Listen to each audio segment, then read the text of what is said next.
নমস্কার ফ্রেন্ডস, আজকে আমি বানাবো চাউমিন, এগ চাউমিন। তার জন্য এখানে দুটো ডিম নিয়েছি, পেঁয়াজ কুচি, কাঁচা লঙ্কা কুচি, শসা কুচিয়ে রেখেছি। আর এখানে একটু বাঁধাকপি আমি একটু হালকা সেদ্ধ করে রেখে দিয়েছি গার্নিশিংয়ের জন্য। জলটা ফুটে গেছে, এর মধ্যে আমি চাউমিনটা দিয়ে দেবো।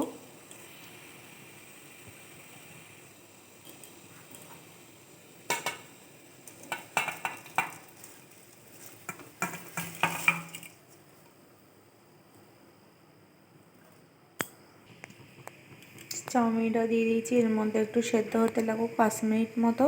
তার মধ্যে আমি এখানে ডিম দুটো একটু হালকা তেল দিয়ে ফ্রাই করে নেব। চাউমিনের ভেতরে সামান্য একটু ভিনেগার দিয়ে দেবো, চাউমিনটা ভালো সফট হবে।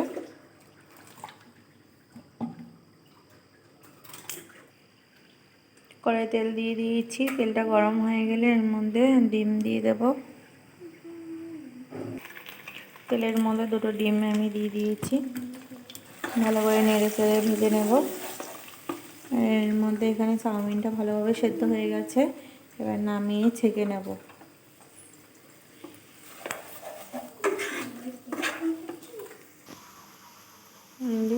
চাউমিনটা আমি ছেঁকে নিচ্ছি ছাঁকনিতে, জলটা ঝরে যাক। এর মধ্যে ডিমটা আমার ভাজা হয়ে গেছে, এবার নামিয়ে নেব। ডিমটা নামিয়ে নিয়েছি, কড়াইয়ে এবার তেল দিয়ে দিয়েছি, এখানে কোচানো পেঁয়াজ দিয়ে দেব। পেঁয়াজ কুচিটা দিয়ে দিয়েছি, একটু ব্রাউন কালার হয়ে এলেই এর ভেতরে একটু লবণ দিয়ে দেব। এখানে আমি গার্নিশিংয়ের জন্য শসা আর একটু কিছুটা পেঁয়াজ কুচি, কাঁচা লঙ্কা কুচি রেখে দিয়েছি।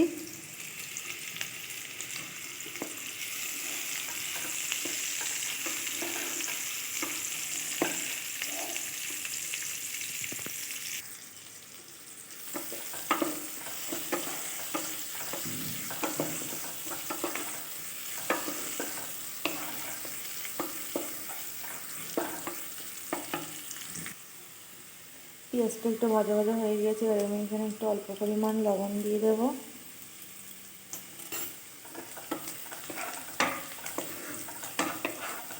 আর একটু ভেজে ভেজে নিয়ে চাউমিনটা দিয়ে দেব।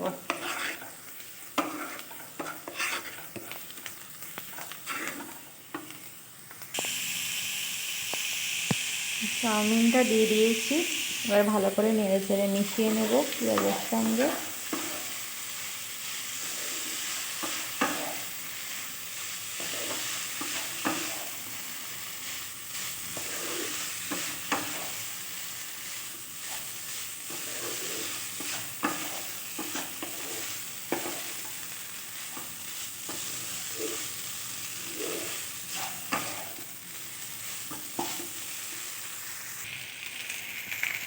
ভেজে রাখা ডিমটাও এর মধ্যে দিয়ে দিয়েছি, দিয়ে মিশিয়ে নিই।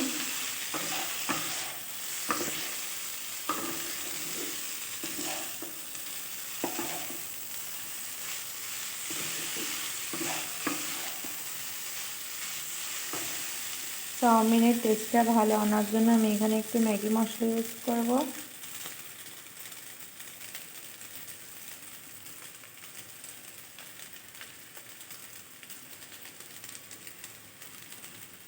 দিয়ে ভালো করে মিক্স করে নেব।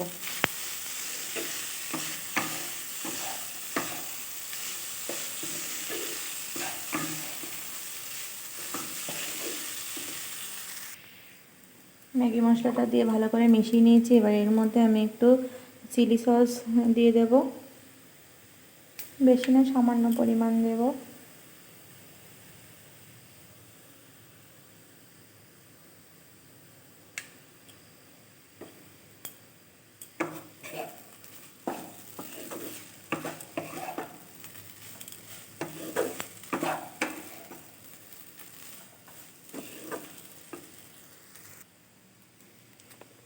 আর একটু সয়া সস দেব। আমি লবণটা অল্প পরিমাণ দিয়েছিলাম, কেননা সয়া সস দেবো এই কারণে। সয়া সসের ভেতরে লবণ দেওয়াই থাকে। এবার ভালো করে মিশিয়ে নামিয়ে নেব। নামিয়ে